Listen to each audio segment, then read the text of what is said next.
प्यारे बच्चों, आज हम क्लास 10th व्याकरण से प्रयोग व संरचना के आधार पर वाक्य के भेद से आपको परिचित कराएंगे।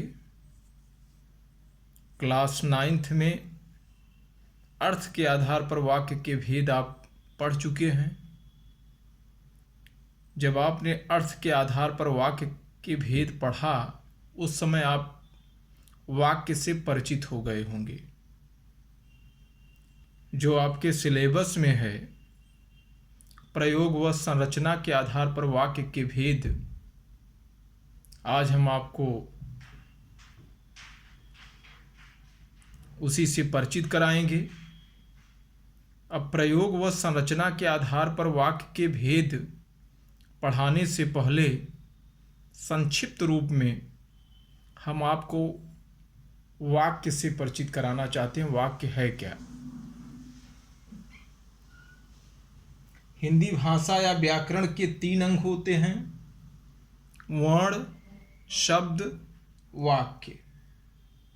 वर्ण से आप परिचित हैं। भाषा की सबसे छोटी इकाई को वर्ण कहते हैं। शब्द की परिभाषा आप जानते हैं। 2 या 2 से अधिक सार्थक वर्णों के मेल को शब्द कहते हैं। वाक्य 2 या 2 से अधिक सार्थक शब्दों के योग को वाक्य कहते हैं। तो आज का जो मेरा टॉपिक है, इसी वाक्य से है। वाक्य ऐसे सार्थक पदों का समूह है जो विचार को पूर्ण रूप से व्यक्त करता है। अब मैं वाक्य की आपको परिभाषा बताया। 2 या 2 से अधिक सार्थक शब्दों के योग को वाक्य कहते हैं।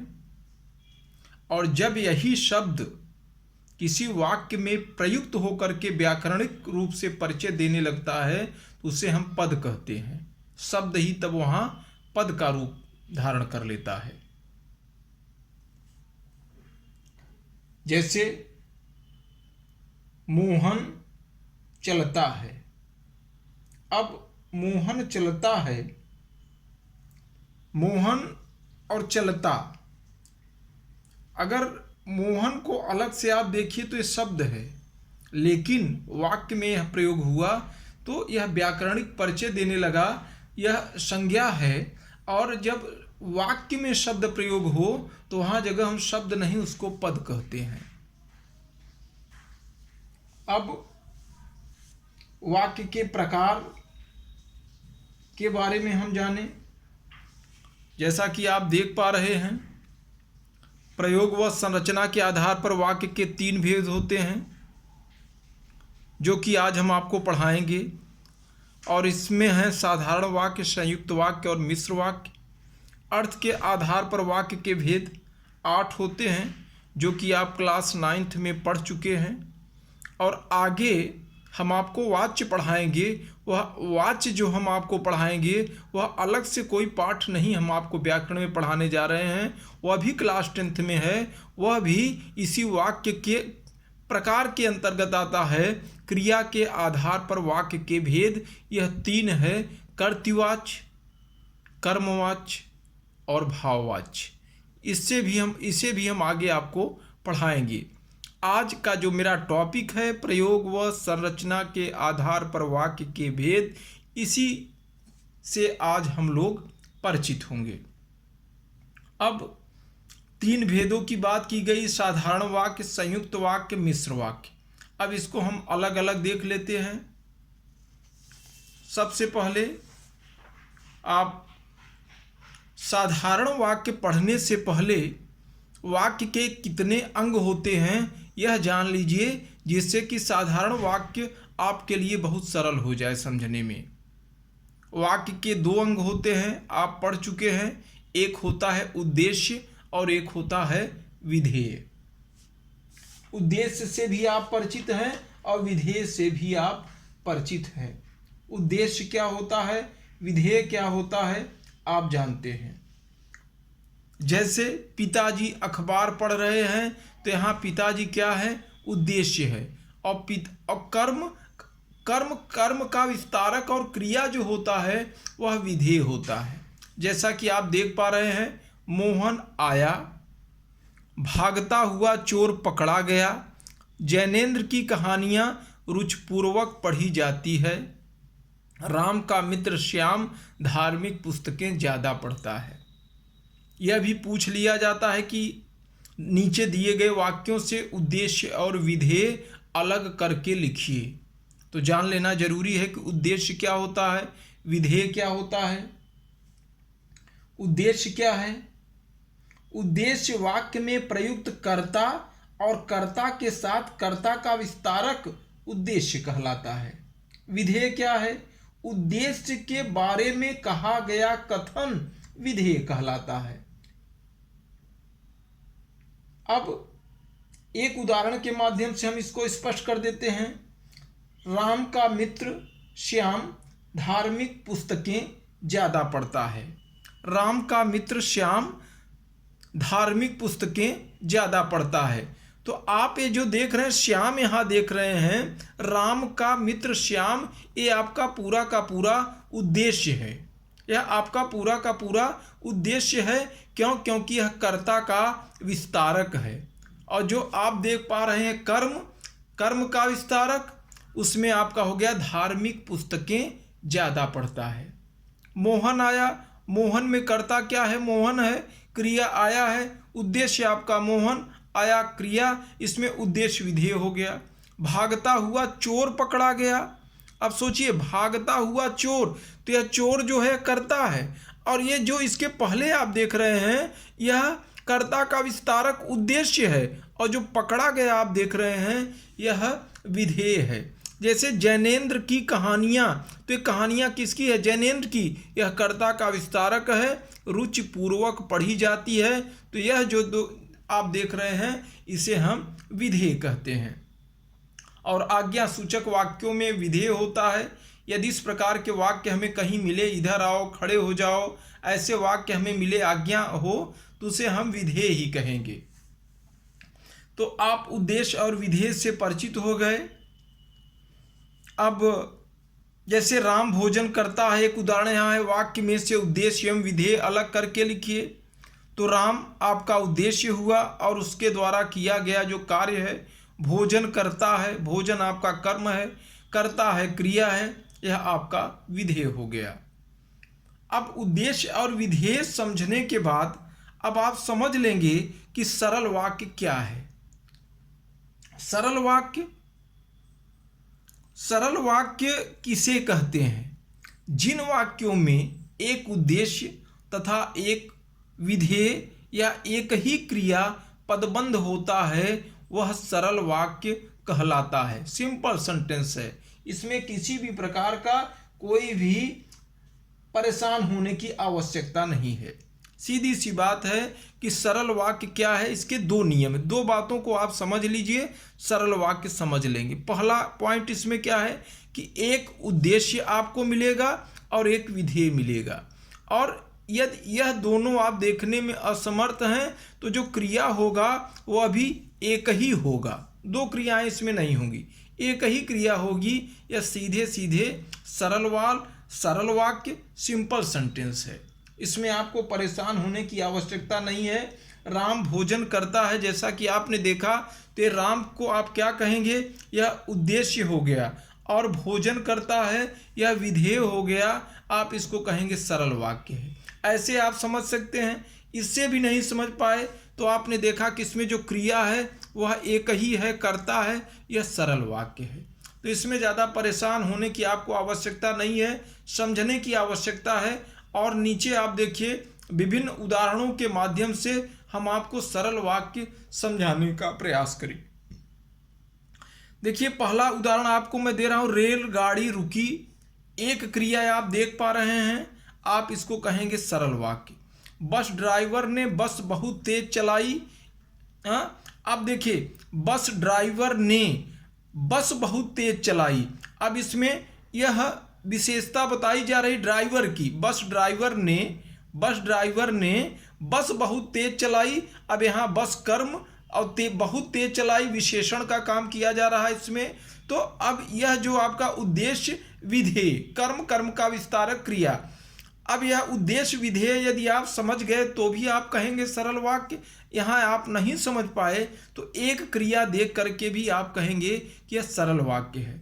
इसके अलावा आपने खाना क्यों नहीं खाया, तुम कल क्यों नहीं आए, राहुल पढ़ता है, सुबोध का भाई राहुल धीरे धीरे पढ़ता है, ड्राइवर ने जोर से ब्रेक मारे, श्याम व राम भोजन करते हैं, श्याम पढ़ व लिख रहा है। देखिए, अगर इसमें एक बात और समझने की, इतने जो उदाहरण आपने देखा यह सिंपल है, सरल है, इसको देखते ही आप समझ गए एक एक क्रिया। श्याम व राम भोजन करते हैं, यदि अब इसमें देखिए श्याम व राम भोजन करते हैं, अगर यही होता कि श्याम भोजन करता है, राम लिख रहा है, तब यह क्या होता, श्याम भोजन करता है और राम लिख रहा है, तब संयुक्त वाक्य होता। ये दोनों के द्वारा, कर्ता दोनों एक ही है, इसके आगे कर्ता का विस्तारक चाहे जितना लगा दीजिए, लेकिन इनके द्वारा जो किया जा रहा है काम वह एक है, इसलिए यह सरल वाक्य है। श्याम पढ़ व लिख रहा है, अब श्याम के द्वारा अलग अलग काम नहीं किया जा रहा है। अगर अलग अलग काम होता तो हम और लगा करके इसको संयुक्त वाक्य बनाते। श्याम के द्वारा जो काम किया जा रहा है वह श्याम के द्वारा ही किया जा रहा है, इसमें दो कर्ता नहीं है, इसलिए इसको भी हम सरल वाक्य, इस प्रकार के यदि आपको उदाहरण मिल रहे हैं तो भी आप सरल वाक्य में रखेंगे। और सबसे बड़ी बात आपने क्या देखा कि जो इसमें क्रिया है वह एक ही है, और इस प्रकार के जो सेंटेंस आपको मिले उसे आप सरल वाक्य, साधारण वाक्य के अंतर्गत रख सकते हैं। अब आगे आप देखिए, यह संयुक्त वाक्य, संयुक्त वाक्य कंपाउंड सेंटेंस, इसके बारे में हम आपको बताना चाहते हैं। संयुक्त वाक्य कहते किसे हैं, आखिर में संयुक्त वाक्य है क्या, यह भी जानना जरूरी है। अब संयुक्त वाक्य जो होता है उसमें परिभाषा आपको दिख रहा होगा कि जिन वाक्यों में आए सभी उपवाक्य समान स्तर के होते हैं उन्हें हम संयुक्त वाक्य कहते हैं। ये उपवाक्य समुच्चय बोधक अवयवों से जुड़े होते हैं। बहुत ही सुंदर है परिभाषा, परिभाषा के माध्यम से आप समझ गए होंगे। जिन वाक्यों में आए सभी उपवाक्य, उपवाक्य क्या होता है बेटा, ये जैसे लिख रहा, राम पढ़ रहा है, श्याम लिख रहा है, ये उपवाक्य है, ये अलग अलग है। हाँ, सभी उपवाक्य समान स्तर के होते हैं, माने दोनों की उपयोगिता अपने अपने जगह है, दोनों एक दूसरे पर आश्रित नहीं है, उन्हें हम संयुक्त वाक्य कहते हैं। ये उपवाक्य समुच्चय बोधक अवयवों से जुड़े होते हैं। यह आपका समुच्चय बोधक अव्यय है, इसके माध्यम से इन दोनों को जोड़ा गया है। इसे हम क्या कहते हैं, इसी को हम कहते हैं संयुक्त वाक्य कहते हैं। अब उदाहरण के द्वारा आप देखिए, राम पढ़ रहा है, श्याम लिख रहा है, ये भी अपना, ये उपवाक्य जो है इसमें ये साधारण वाक्य है। श्याम लिख रहा है, यह भी साधारण वाक्य है। अब आप इसमें से यह देखिए कि राम पढ़ रहा है, इसमें उद्देश्य राम, राम के द्वारा क्रिया जो की जा रही विधेय, श्याम के द्वारा किया विधेय, उद्देश्य विधेय इसमें भी है, यह भी साधारण वाक्य है, यह भी साधारण वाक्य है। अगर इसको हम हटा दें, श्याम लिख रहा है तो राम पढ़ रहा है पर इसका कोई असर नहीं पड़ेगा, और जब आप इसको हटा देंगे तो लेकिन तो अपने आप हट जाएगा। क्यों? क्योंकि यहाँ जो लेकिन या और चाहे जो प्रयोग करेंगे कोई दिक्कत नहीं, तो जहाँ जो बैठ पाए वहाँ उसको आप लिख सकते हैं। तो योजक चिन्ह जिनके माध्यम से हम इसको जोड़ते हैं दो सरल वाक्यों को, इसमें देखिए दो दो क्रियाएं आपको दिख रही हैं। ऐसे वाक्य जहां आपको मिले आप उसको संयुक्त वाक्य कह सकते हैं। अब आगे देखिए, जैसे रेशमा विदेश गई है परंतु जल्दी ही वापस लौट आएगी। तो अब देखिए, अब यहाँ आपको कर्ता समझ में नहीं आ रहा है, लेकिन लौट आएगी, तो जब आपने आएगी आपने देखा तो आप समझ गए कि कर्ता यही है। यहाँ स्पष्ट नहीं हो रहा है, माने रेशमा विदेश गई है, या तो ऐसे मैं कहूँ या तो मैं कहूँ रेशमा जल्द ही वापस लौट आएगी। तो ये इसका एक दूसरे पे आश्रित नहीं होते हैं, इनमें दो दो क्रियाएं होती हैं और परंतु के माध्यम योजक के माध्यम से इसको मैं जोड़ा, उद्देश्य और विधेय इसमें आपको मिल जाएगा। अब क्या क्या योजक चिन्ह होते हैं यह आप देख पा रहे हैं, और एवं तथा या अथवा नहीं तो इसलिए कि अतः पर परंतु किंतु लेकिन वरना और मगर या आदि समुच्चय बोधक अव्यय के माध्यम से एक दूसरे के साथ ये जुड़े रहते हैं। परिभाषा से आप इसका स्पष्ट हो गया। जिन वाक्यों में आए सभी उपवाक्य समान स्तर के होते हैं उन्हें हम संयुक्त वाक्य कहते हैं। ये उपवाक्य समुच्चय बोधक अव्ययों से जुड़े रहते हैं। तात्पर्य यह है कि जैसे आप इसको हटा दिए, श्याम लिख रहा है तो राम पढ़ रहा है, ये लेकिन भी हट जाएगा, तो ये स्वतंत्र है, साधारण वाक्य हो गया, ये इस पे आश्रित नहीं है। तो जब हम दो योजक के, इनमें ये जो योजक आपको दिख रहे हैं, यदि इनके माध्यम से अव्यय के माध्यम से हम दो साधारण सरल वाक्यों को जोड़ते हैं तो वही हमारा संयुक्त वाक्य होता है। ये उदाहरण आप नीचे देखिए, इसमें आप चुप रहिए और अपना काम करिए, मैं यहीं रहूँगा तथा तुमको भी अपने साथ रखूँगा, तुम आ रही हो या तुम्हारी बहन आ रही है, ठीक से बात करो नहीं तो चले जाओ, होमवर्क पूरा कर लो वरना अध्यापक नाराज हो जाएगा, वह बीमार है पर अभी भी काम करती रहती है। तात्पर्य अब देखिए, ये सब जितने आप देख रहे हैं ये सब के सब क्या हैं, सब अपनी जगह ये सरल वाक्य हैं और इन योजक के माध्यम से इनको जोड़ने का काम किया गया है। तो जब दो सरल वाक्यों को हम इन योजक अव्यय के माध्यम से हम एक दूसरे के साथ इनको जोड़ देते हैं तो उसी को हम संयुक्त वाक्य कहते हैं। इसमें दो दो क्रियाएं आपको दिख रही हैं, इससे भी आप समझ सकते हैं। अब संयुक्त वाक्य के बाद कुछ और उदाहरण आगे हैं। देखिए, कल छुट्टी है, फिल्म देखने चलेंगे, कल छुट्टी है फिल्म देखने चलेंगे। अब इसमें मान लीजिए कर्ता का गौण है, कर्ता दिख नहीं रहा है, हम अब जैसे कल छुट्टी है और हम लोग फिल्म देखने चलेंगे। अब यहाँ पर आप देखिए, चाहे कल छुट्टी है फिल्म देखने चलेंगे, आप इसको हटा दीजिए, इसको हटा दीजिए, इस पे कोई असर नहीं है। तो दो साधारण वाक्यों को अव्यय के माध्यम से जोड़ा गया। अव्यय क्या होता है, अव्यय भी आप अव्यय से, अव्यय माने जिसका व्यय न हो, जो अविकारी शब्द, जिसका विकार न हो उसी को हम क्या कहते हैं, अव्यय कहते हैं। वह मेरा काम करेगा कि वापस लौटा देगा, और इस प्रकार के भी वाक्य आपको कहीं कहीं मिल सकते हैं। तो यह आपका हो गया सरल संयुक्त वाक्य। और कभी कभी समुच्चय बोधक अव्यय का लोप भी रहता है। दो तरीके से प्रश्न पूछे जाते हैं। जिस प्रकार से आप देखिए, जब कारक आप पढ़ेंगे तो उसमें विभक्ति चिन्हों में आपको आप कंफ्यूज न हो तो को कारक का चिन्ह दो दो जगह प्रयोग हो रहा है। कर्ता ने कर्म को करण से के द्वारा संप्रदान को के लिए, तो को देख के आप वहाँ कंफ्यूज होते हैं। तो जो समझदार बच्चे हैं उसको समझ लेते हैं कि यहाँ क्या प्रयोग होगा। तो इसमें गौण होता है।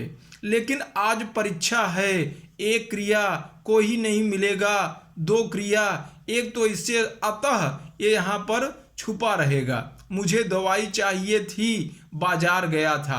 तो ऐसे हम कभी कहेंगे कि मुझे दवाई चाहिए थी, मुझे दवाई चाहिए थी इसलिए मैं बाजार गया था। ठीक, मैं थक गया था इसलिए आराम करने बैठ गया, या सो आराम करने बैठ गया, कोई दिक्कत नहीं। मैं थक गया था और आराम करने बैठ गया, तो कोई योजक चिन्ह यहाँ हम लगा दिए। तो ऐसे भी आपको वाक्य मिल सकते हैं जिसमें से कि जो यह अव्यय है जो आप देख रहे हैं पेंसिल से, यह छिपा रहेगा। वहाँ भी आप इसको देख करके कि इसमें दो साधारण वाक्य हैं और अव्यय छुपा हुआ है, लेकिन यहाँ बिना यह अव्यय होता तो ज़्यादा अच्छा होता। इसको भी हम सरल संयुक्त वाक्य के अंतर्गत रख सकते हैं। संयुक्त वाक्य के कितने भेद होते हैं? संयुक्त वाक्य के 4 भेद होते हैं, और चारों भेदों के बारे में यहाँ मैंने लिखा है। संयोजक, विभाजक, विकल्प दर्शक, परिणाम बोधक। ऐसे वाक्य होते हैं कि जहाँ संयोजक जहाँ पर जैसे कि इसके उपवाक्यों में संयोजक माने परस्पर मेल प्रकट होता है। जैसे दिव्या नाच रही है, पूर्वा गा रही है। तो बात यह है कि यह तो भेद है, भेद आप समझ ले रहे हैं, और इसको भी और के माध्यम से, पर के माध्यम से, या के माध्यम से जोड़ने का काम किया गया है। परिणाम बोधक, इसमें एक उपवाक्य दूसरे उपवाक्य का परिणाम या फल बताता है। जैसे मैं कहा कि मोहन ने कठिन परिश्रम किया, मोहन ने कठिन पर इसलिए पास हो गया। आपने यहाँ इसलिए देखा, आप समझ गए कि यह भी कहीं न कहीं, क्यों? क्योंकि मैंने आपको बताया जो अव्यय का प्रयोग होगा इस प्रकार से, इसलिए, और, तथा, ये सब आपको जहाँ मिले वहाँ पर संयुक्त वाक्य होता है। आगे देखिए, अब जो तीसरा आपका भेद मिलेगा, आपको मिलेगा मिश्र वाक्य। मिश्र का मतलब होता है बच्चों मिला जुला। अब इसमें जरूरी नहीं है कि स्वतंत्र वाक्य है, एक वाक्य है, इसमें मिले जुले वाक्य हैं। और मिले जुले का तात्पर्य है कि बिना मिलने से, बिना आपके संपर्क में आने से पूर्णता मुझे प्राप्त नहीं होगी। बिना मिले जुले पूर्णता प्राप्त नहीं होगी। जैसे देखिए, जिस वाक्य में एक साधारण वाक्य हो और अन्य वाक्य उसके अधीन होते हैं, हम उसे ही मिश्र वाक्य कहते हैं। पहले तो मिश्र वाक्य की परिभाषा समझ लीजिए। जिस वाक्य में एक साधारण वाक्य हो और अन्य वाक्य उसके आश्रित हों, उसे ही हम मिश्र वाक्य कहते हैं। इस प्रकार से भी आप इसकी परिभाषा दे सकते हैं। जिन वाक्यों में आए उपवाक्यों में एक उपवाक्य मुख्य हो जाता है। उपवाक्य क्या होता है बेटा, ये हम आपको पहले ही बता दिए थे। उपवाक्य समझ लीजिए, जैसे राम पढ़ रहा है, श्याम लिख रहा है, तो यही उपवाक्य है, इसी को उपवाक्य हम कहते हैं। तो यहाँ परिभाषा में आपको मिला, जिन वाक्यों में आए उपवाक्यों में एक उपवाक्य मुख्य हो और शेष उपवाक्य मुख्य उपवाक्य पर आश्रित हो, उन्हें ही हम मिश्र वाक्य कहते हैं। अब मिश्र वाक्य जानने के लिए इसके दो नियम समझ लीजिए। ये नियम तो आप मिश्र वाक्य समझ जाएंगे बहुत ही आराम से। पहली बात तो, मिश्र वाक्य के जो आश्रित उपवाक्य को मुख्य वाक्य से बाहर से निकालकर स्वतंत्र रूप से हम नहीं बोल सकते। अगर आप सोचें कि इसको हम अलग से बोल लें तो असंभव है। क्यों? क्योंकि वह दूसरे मुख्य वाक्य, जो प्रधान मुख्य वाक्य होगा, उसी पे वो आश्रित होगा। इसको आप अलग से नहीं बोल सकते।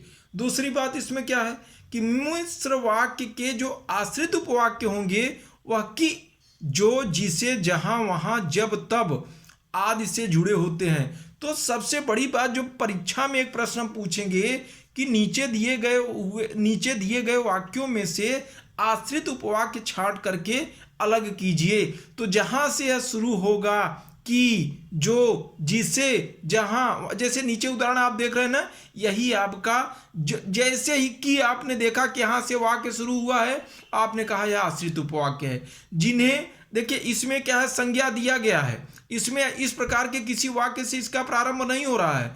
तो जैसे ही आपको ये वाक्य मिले, इसी को हम आश्रित उपवाक्य कहते हैं। परीक्षा में 4 नंबर का बोर्ड में CBSE इस प्रकार का प्रश्न आपसे इसमें संरचना के आधार पर वाक्य के भेद से पूछता है। एक प्रश्न यह भी आता है कि आप नीचे दिए हुए वाक्यों में से आश्रित उपवाक्य छांट करके अलग कीजिए, या इसके भेद को बताइए कि आश्रित उपवाक्य के किस भेद के अंतर्गत आएगा। तो इसमें यह जानना चाहिए, इन दो नियम को यदि आप समझ लिए तो आप मिश्र वाक्य, कॉम्प्लेक्स सेंटेंस अच्छी तरह से समझ लेंगे। तो इसमें क्या है कि देखिए, जैसे सिपाही ने उस युवक को पकड़ा जिसने जेब काटी थी। अब सोचिए, सिपाही ने उस युवक को पकड़ा, तो उस युवक को, इससे ये स्वतंत्र है, सिपाही ने उस युवक को पकड़ा, लेकिन जिसने जेब काटी थी, अब जिसने माने यह इस पे आश्रित है, एक प्रधान उपवाक्य है, ये सरल उपवाक्य है, इसमें एक क्रिया आपको मिल गया, ये सरल है। लेकिन यहां आप देखेंगे, अभी आपने जो संयुक्त वाक्य में देखा वहाँ और से दो शब्दों को जोड़ने का काम, दो उपवाक्यों को जोड़ने का काम किया जा रहा था, इसलिए से उपवाक्य से। लेकिन इसका ये क्या होगा कि इस पर आश्रित होगा।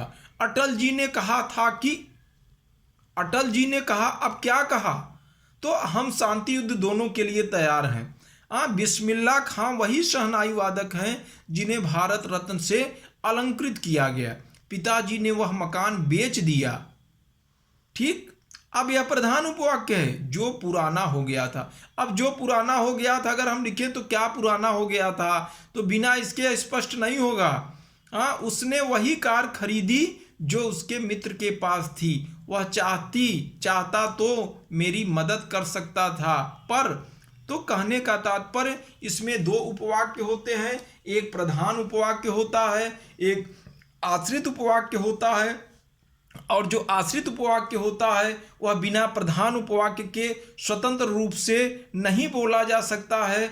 और दूसरी बात, जो आश्रित उपवाक्य होते हैं उनका प्रारंभ प्रायः कि, जो, जिसे, जहाँ, वहाँ, जब, तब आदि समुच्चय बोधक अव्ययों से शुरू होता है। तो इससे आप यह समझ सकते हैं कि यह आश्रित उपवाक्य है। और अच्छे से इसको समझने के लिए इसके भेद को आप देखिए। मुख्य और आश्रित उपवाक्य की पहचान, इसमें अभी आपको 2 पॉइंट मैंने उधर बताया। अब थोड़े और पॉइंट है। वाक्य में मुख्य उपवाक्य की क्रिया ही मुख्य क्रिया होती है। वाक्यों में आए आश्रित उपवाक्यों का आरंभ अधिकांशतः समुच्चय बोधक अव्यय से होता है, जैसा कि अभी आपको मैंने पीछे दिखाया। आश्रित उपवाक्यों के आरंभ, मध्य, अंत में भी आ सकते हैं। तात्पर्य यह है कि जो यह आश्रित उपवाक्य होता है, जरूरी नहीं है कि, जैसे आप इसमें देखें तो कुछ बच्चों के दिमाग में यह आ गया कि जो हम ऐसे समझ लें पहला शब्द प्रधान उपवाक्य होता है और लास्ट वाला आश्रित होता है, इसमें समझने की क्या आवश्यकता है, खत्म। नहीं, यह यहाँ भी आ सकता है या यहाँ भी आ सकता है। आप ऐसे, सिपाही ने उस युवक को पकड़ा जिसने जेब काटी थी, ये ऐसे भी लिखा रह सकता है परीक्षा में, जिसने जेब काटी थी, सिपाही ने उस युवक को पकड़ा। अब आप जिसने देखा तो आप कहेंगे कि इधर आश्रित उपवाक्य है, यह प्रधान उपवाक्य है। अटल बिहारी जी ने कहा था कि हम शांति युद्ध दोनों के लिए तैयार हैं। अब आप ऐसे भी इसको लिख सकते हैं, हम शांति, अच्छा इसमें होगा कि अटल बिहारी ने कहा था कि हम शांति युद्ध दोनों के लिए तैयार हैं, या इस प्रकार से पिताजी ने वह मकान बेच दिया जो पुराना हो गया था। जो मकान पुराना हो गया था, पिताजी ने वह मकान बेच दिया। तो जरूरी नहीं है कि यह जो आश्रित उपवाक्य है वह लास्ट में आए या पहले आए, यह आगे पीछे भी आ सकता है, जो कि इस उदाहरण के माध्यम से हम आपको बताने का प्रयास कर रहा हूं और आप निश्चित रूप से समझ भी जाएंगे। जिसने बालक की जान बचाई वह युवती मोहयाल कॉलोनी में रहती है। अब जैसे ही आपने देखा कि जिसने योजक से यह शुरू हो रहा है, वैसे ही आपने क्या कहा कि यह आश्रित उपवाक्य है। ठीक, और वह युवती जिसने बालक की जान बचाई मोहयाल कॉलोनी में रहती है। मोहयाल कॉलोनी में, या वह युवती मोहयाल कॉलोनी में रहती है जिसने बालक की जान बचाई। तो ये सभी आश्रित उपवाक्य हैं, लेकिन इसका जो स्थान है वह बदल गया। तो आप अपने दिमाग में न रखिएगा कि यह पहले ही आता है, बाद में नहीं, कहीं भी आ सकता है। और जब कभी कभी जो हमारे मुहावरे और लोकोक्ति भी मिश्र वाक्य के ही अंतर्गत आते हैं, जिसकी लाठी उसकी भैंस, इसमें कर्ता का पता ही नहीं चलता, तो हमें समझ में ही नहीं आता कि आखिर इसमें से मुख्य उपवाक्य क्या है और आश्रित उपवाक्य क्या है, हमें समझ में नहीं आता।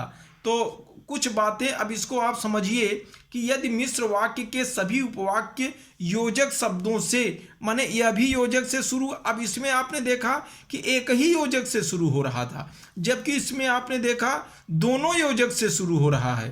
तो यदि मिश्र वाक्य के सभी उपवाक्य योजक शब्दों से आरंभ हो, तो जो अंतिम का उपवाक्य होगा वही प्रधान उपवाक्य होगा।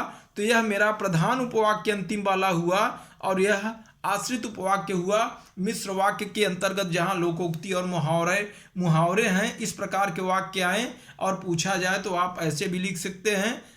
और लोकोक्ति और मुहावरों का ज़्यादा प्रयोग मिश्र वाक्य के अंतर्गत किया जाता है। अब अगला देखिए, आश्रित उपवाक्य के भेद। आश्रित उपवाक्य, अब आप आश्रित उपवाक्य के भेद, मिश्र वाक्य आप समझ गए, मिश्र वाक्य के अंतर्गत आश्रित उपवाक्य आता है। आश्रित उपवाक्य के भेद भी परीक्षा में पूछे जाते हैं कि आप बताइए कि यह किस भेद के अंतर्गत आएगा। एक तो आपने मिश्र वाक्य के अंतर्गत आपसे मैंने पूछा कि आश्रित उपवाक्य क्या है, तो जो योजक से प्रारंभ हुआ आपने उसको कहा आश्रित उपवाक्य है। लेकिन अब हम पूछ लेंगे कि आश्रित उपवाक्य के किस भेद के अंतर्गत आएगा, तब उसमें से इसके 3 भेद होते हैं: संज्ञा उपवाक्य, विशेषण उपवाक्य, क्रिया विशेषण उपवाक्य। मिश्र वाक्य में एक से अधिक वाक्य होते हैं, उनमें एक प्रधान वाक्य होता है, बाकी उस पर आश्रित उपवाक्य होते हैं, निर्भर होते हैं। कुछ इस प्रकार से आप कह सकते हैं कि जिस प्रकार से आपके परिवार में आपके माता पिता हैं और आप क्या हैं, आप उनके आश्रित हैं, ऐसे भी आप इसको समझ सकते हैं। ठीक उसी प्रकार से एक मुख्य वाक्य होता है और दूसरा उसी पर आश्रित होता है। बिना माता पिता के आपकी इतिहास के बारे में कुछ कहा नहीं जा सकता, आपका स्वतंत्र रूप में महत्व नहीं है, क्योंकि आपका जो परिचय है वह माता पिता से है। ठीक उसी प्रकार से जो आपका मुख्य उपवाक्य होगा, आश्रित उपवाक्य उसके अधीन होते हैं। अब इसके 3 भेद होते हैं: संज्ञा उपवाक्य, विशेषण उपवाक्य, क्रिया विशेषण उपवाक्य।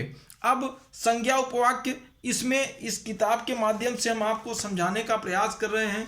आप बहुत ही अच्छे ढंग से समझ लेंगे, किताब भी अच्छी ही किताब है और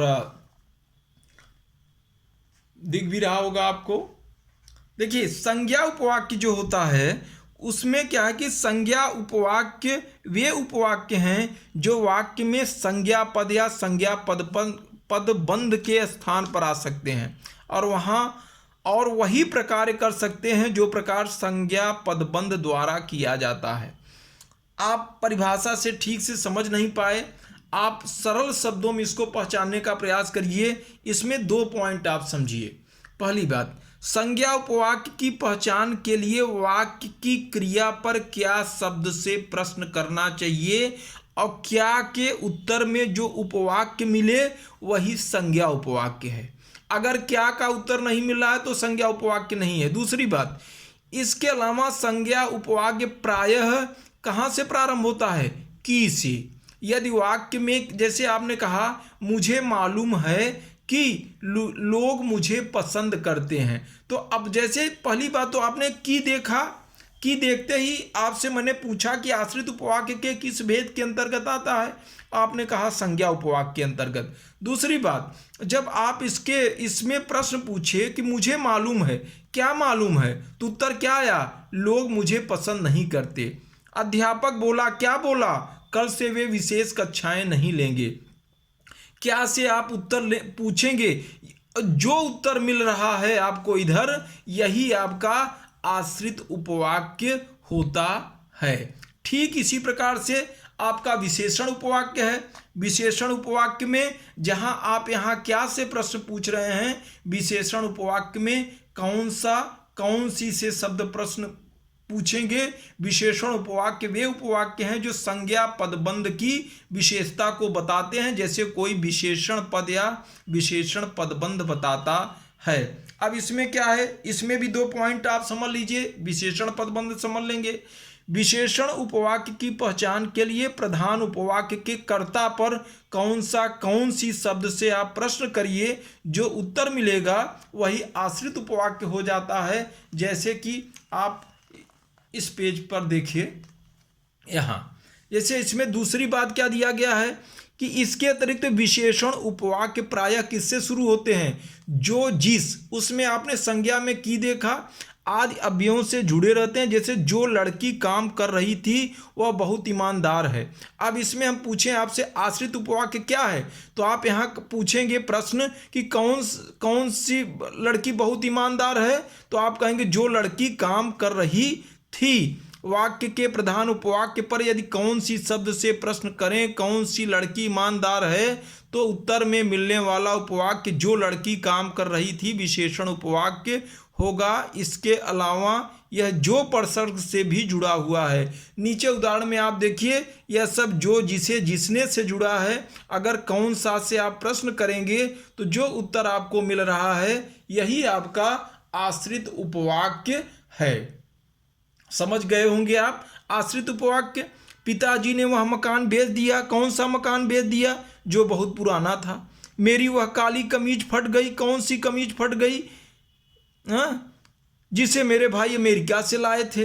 तो जो उत्तर मिला, क्योंकि परीक्षा में मैं आपसे क्या पूछ रहा हूं कि आश्रित उपवाक्य छांट कर लिखिए। तो जब तक जानेंगे नहीं तब तक लिखेंगे कैसे? तो आप इन शब्दों को आपने देखा अव्ययों को, तो आप ये कहेंगे आश्रित उपवाक्य है। कौन सा आश्रित उपवाक्य के अंतर्गत है, भेद के अंतर्गत?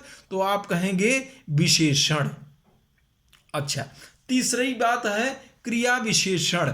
क्रिया विशेषण उपवाक्य वाक्य में क्रिया विशेषण पद या क्रिया विशेषण पदबंध के स्थान पर आ सकते हैं। और जिस तरह क्रिया विशेषण पदबंध वाक्य की क्रिया की विशेषता बताते हैं, उसी तरह वे भी क्रिया की विशेषता बताते हैं। तो रही परिभाषा। इसमें भी आप समझ लीजिए, इसका जो इसमें प्रश्न क्या करेंगे, इसमें आप प्रश्न क्यों की से करिए, कब, कहाँ, कैसे, कितना, क्यों की। ये नीचे आप देखिए, कब, कहाँ, कैसे, कितना, क्यों। प्रधान मुख्य वाक्य में जो क्रिया होगी, मुख्य वाक्य से जब आप प्रश्न करेंगे तो आपको उत्तर जो मिलेगा वही आश्रित उपवाक्य होगा। इसके 5 भेद होते हैं। जैसे देखिए, जहां तुम जाओगे मैं भी वहीं जाऊंगा। तो आप इसमें जो स्थानवाची क्रिया विशेषण, जाने का काम हो रहा है, मैं कहाँ जाऊंगा, तो जहां तुम जाओगे। अगर यहाँ अगर आप प्रश्न करते, देखिए जैसे ही आपने इसमें जहां, जैसे ही आपने इसमें जब, जहां, जब, जैसे, ये सब से जो वाक्य प्रारंभ हो रहा है, दूसरी तरफ ये आश्रित उपवाक्य होते हैं। और इससे ही आप समझ पाएंगे कि यह हमारा क्रिया विशेषण उपवाक्य है। और इसमें जब मुख्य उपवाक्य में से प्रश्न करेंगे तो जो उत्तर मिल रहा है, जैसे यह देखिए परिणामवाचक में, कल मैंने इतना खाया जितना कोई नहीं खा सकता। तो जितना मैंने देखा, मैं तो समझ गया कि भाई एक क्रिया विशेषण उपवाक्य है आश्रित के अंतर्गत। तो कल मैंने इतना खाया, कल मैंने कितना खाया, जितना कोई नहीं खा सकता। अगर यही प्रश्न यहाँ करते कि कल मैंने कितना खा सकता था, तो कल कितना खा सकता था, तो उत्तर क्या हो रहा है, जितना कोई नहीं। इसी में उत्तर मिल रहा है। तो इसमें आप जब प्रश्न करेंगे तो जो देखिए, पहले तो इससे हम समझ गए कि यह हमारा आश्रित उपवाक्य है। फिर उसके बाद अब इसको छोड़ के यहाँ कितना से मैंने प्रश्न किया, तो चाहे जो भी हो, कब, कहाँ, कैसे, कितना, क्यों की, इनसे आप प्रश्न करिए तो जो उत्तर मिल रहा है आपको वही आपका आश्रित उपवाक्य होता है। इतना जानने के बाद अब जानना यह जरूरी है कि विभिन्न प्रतियोगी परीक्षाओं में सीबीएसई के द्वारा जो प्रश्न पूछे जाते हैं वह भी आप जान लीजिए कि किस प्रकार से परीक्षा में आपसे प्रश्न पूछे जाएंगे और आपको उत्तर देना होगा। देखिए, यह सीबीएसई का साल पेपर है और क्लास 10th आपके कोर्स से संबंधित है। अब इसमें देखिए, जो परीक्षा में विभिन्न तरीके से प्रश्न पूछे गए हैं आपके इस वाक्य के अंतर्गत, इसके बारे में हम आपको परिचित करा दें। बड़े ध्यान से इसको देखिए। इसमें प्रश्न है कि ऐसे ही प्रश्न आपको परीक्षा में मिलेंगे, बोर्ड की परीक्षा में, कि निर्देशानुसार उत्तर लिखिए। पत्थर की मूर्ति पर चश्मा असली था, अब इसको संयुक्त वाक्य में बदलना है।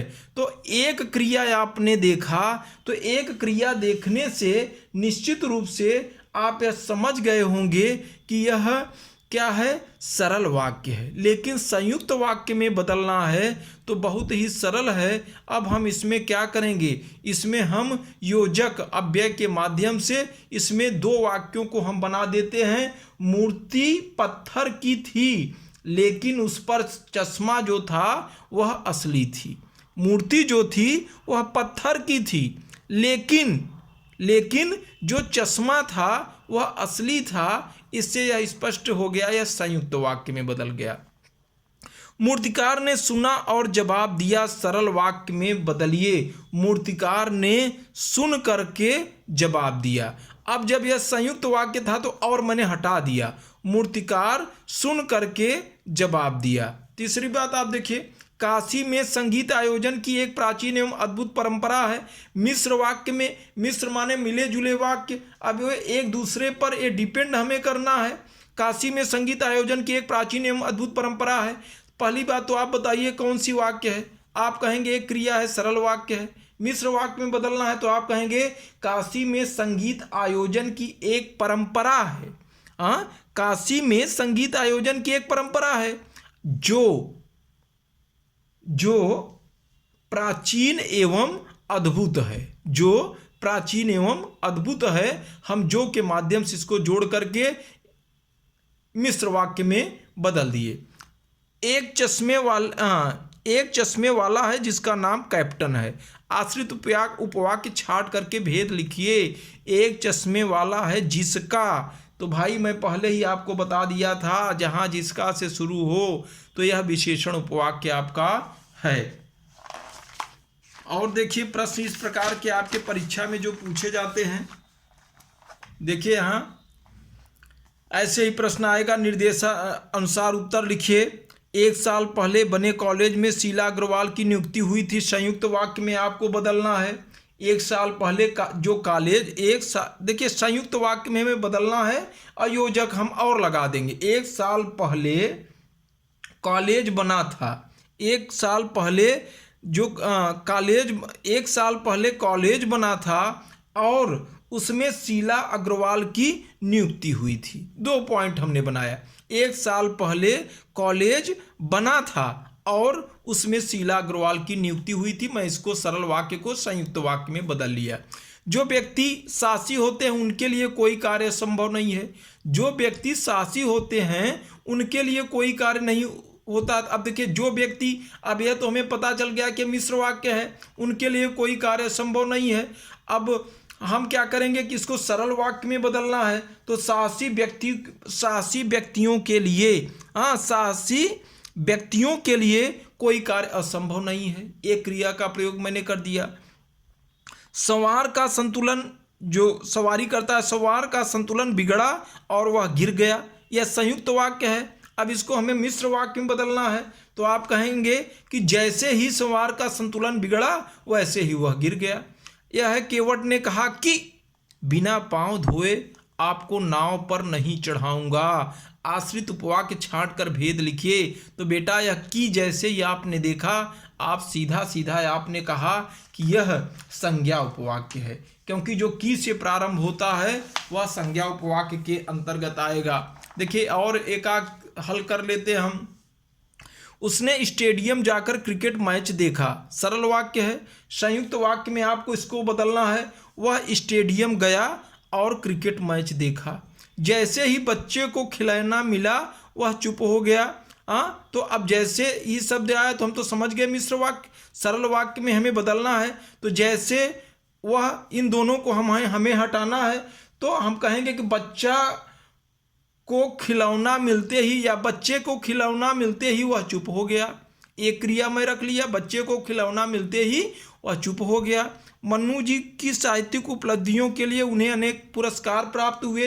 तो आप कहेंगे जो मन्नू जी थे, अब इसको तो पता ही नहीं चल रहा है कि किस में हमें बदलना है, तो हम मिश्र वाक्य में इसको बदलते हैं।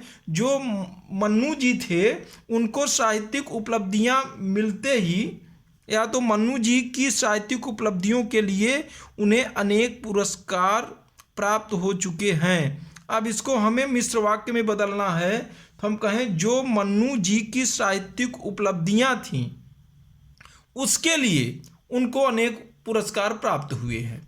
जो शांति बरसती थी वह चेहरों पर स्थिर थी।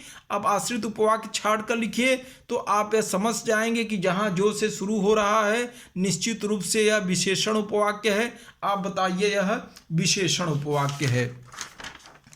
एक और उदाहरण देखिए। विभिन्न प्रतियोगी परीक्षाओं में इस प्रकार के प्रश्न पूछे जाते हैं और आपके लिए जानना भी जरूरी है। देखिए, यह देखिए, उसके एक इशारे पर लड़कियां कक्षा से बाहर निकलकर नारे लगाने लगी। उसके एक इशारे पर लड़कियां बाहर निकलीं और नारे लगाने लगीं। संयुक्त वाक्य में आप बदलेंगे तो इसमें और लगा दिए, उसके एक इशारे पर लड़कियां बाहर निकलीं और नारे लगाने लगीं। अब देखिए, उन्होंने जेब से चाकू निकाला और खीरा काटने लगे। सरल वाक्य में बदलना है इसको, तो वे जेब से चाकू निकाल करके खीरा काटने लगे और को मैंने हटा दिया। हवलदार साहब को उधर से गुजरते समय मूर्ति में कुछ अंतर दिखाई दिया। मिश्र वाक्य में बदलना है, माने दो वाक्यों में हमें इसको एक दूसरे पर डिपेंड करना है। जब हवलदार साहब उधर से गुजरे, जब हवलदार साहब उधर से गुजरे तो उन्हें मूर्ति में कुछ अंतर दिखाई दिया। इस प्रकार से हम इसको एक दूसरे पर आश्रित किए। बाल गोविंद भगत जानते थे कि अब बुढ़ापा आ गया है, तो आश्रित उपवाक्य छांट करके लिखना है। यहाँ आप क्या कहेंगे, यहाँ आप की देख लिए तो आप कहेंगे कि यह संज्ञा उपवाक्य के अंतर्गत आएगा। एक और आप देख लीजिए, अगर मिल जाए तो, नहीं तो रहने दीजिए, नहीं मिल रहा।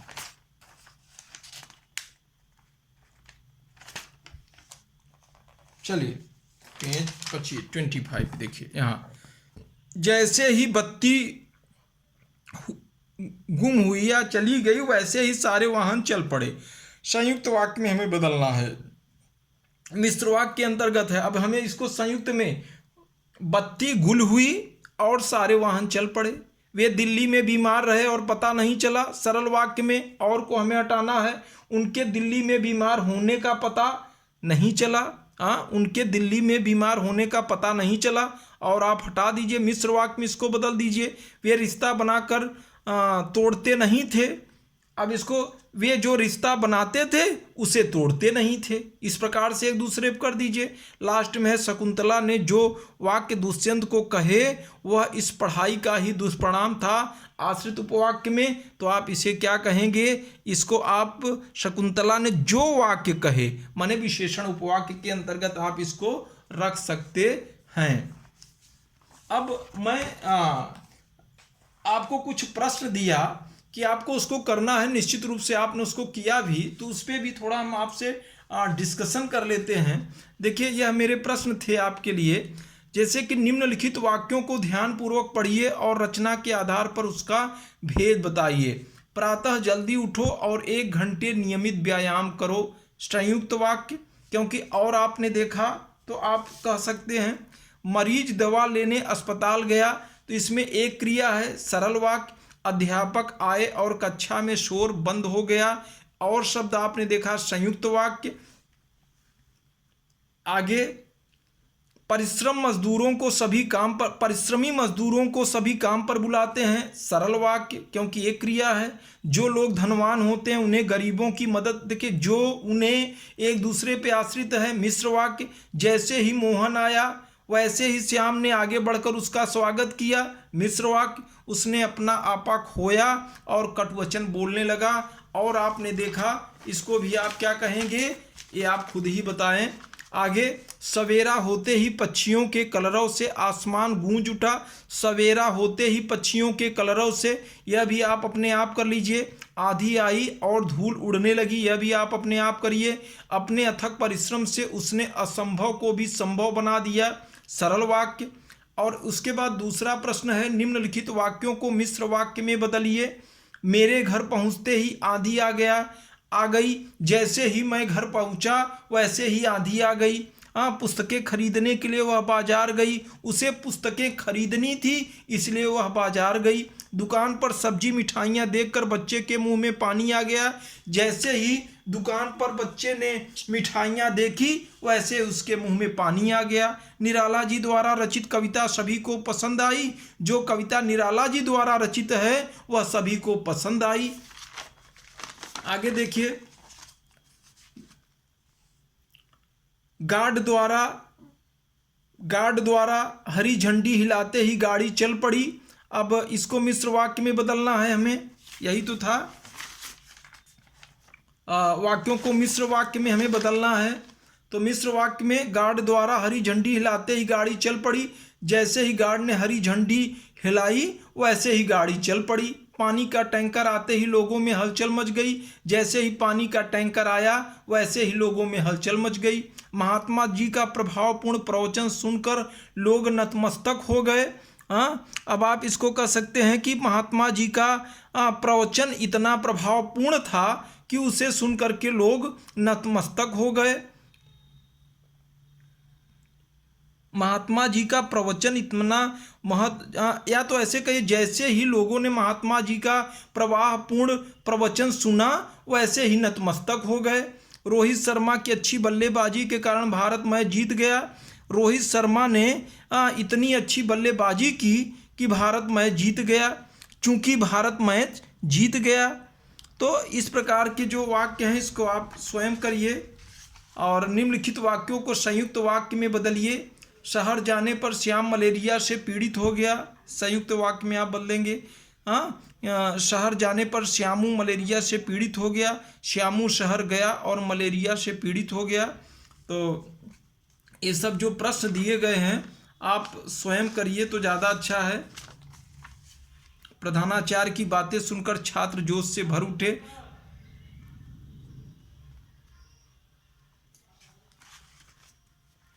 ये सब प्रश्न आप खुद ही करिए।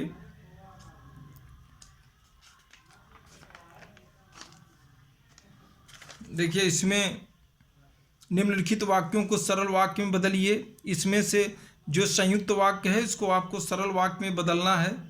पुलिस ने आंसू गैस छोड़ी और भीड़ तितर बितर हो गई। हमें और इसमें से हटा देना है।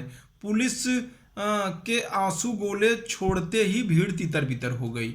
हाँ, यही वे महात्मा हैं जो अपनी ज्ञान भरी बातों से सबको प्रभावित कर लेते थे। तो आप क्या कहेंगे? यही वे महात्मा हैं जो माने मिश्र वाक्य है। तो ये महात्मा जी अपनी ज्ञान भरी बातों से सबको प्रभावित कर लेते थे। निश्चित रूप से जितना भी ये अभ्यास कार्य है इसको आपको स्वयं अपने आप करना है। इसमें देखिए, जैसे कि गली में शोर हुआ परंतु उसकी नींद न खुली। गली में शोर होने पर भी उसकी नींद न खुली। लोगों ने जोकर की बातें सुनी और हंस पड़े। और हटा दीजिए, जोकर की बातें सुनकर लोग हंस पड़े। जब सुमन ने मुझे समझाया तो मैं मान गया। सुमन के समझाने पर मैं मान गया। बल्लेबाजों ने अच्छा प्रदर्शन किया और भारत मैच जीत गया। तो आप इसमें क्या कहेंगे? बल्लेबाजों के अच्छे प्रदर्शन से भारत मैच जीत गया। जब पीटी अध्यापक ने सीटी बजाई तब छात्र सावधान हो गए। पीटी अध्यापक के सीटी बजाने पर छात्र सावधान हो गए। अब आप इसको पूर्ण रूप से पाठ समझ गए होंगे और भी जितने आपके किताब में अभ्यास कार्य दिए गए हैं उसको आप करिए। तो आप यह जो लेसन है वह बहुत ही आराम से प्रयोग व संरचना के आधार पे जो वाक्य के भेद हैं वो आप समझ लेंगे। कोई भी इसमें कठिनाई है नहीं है, बस आप अभ्यास कार्य को करिए। धन्यवाद। अपने घर रहिए, स्वस्थ रहिए।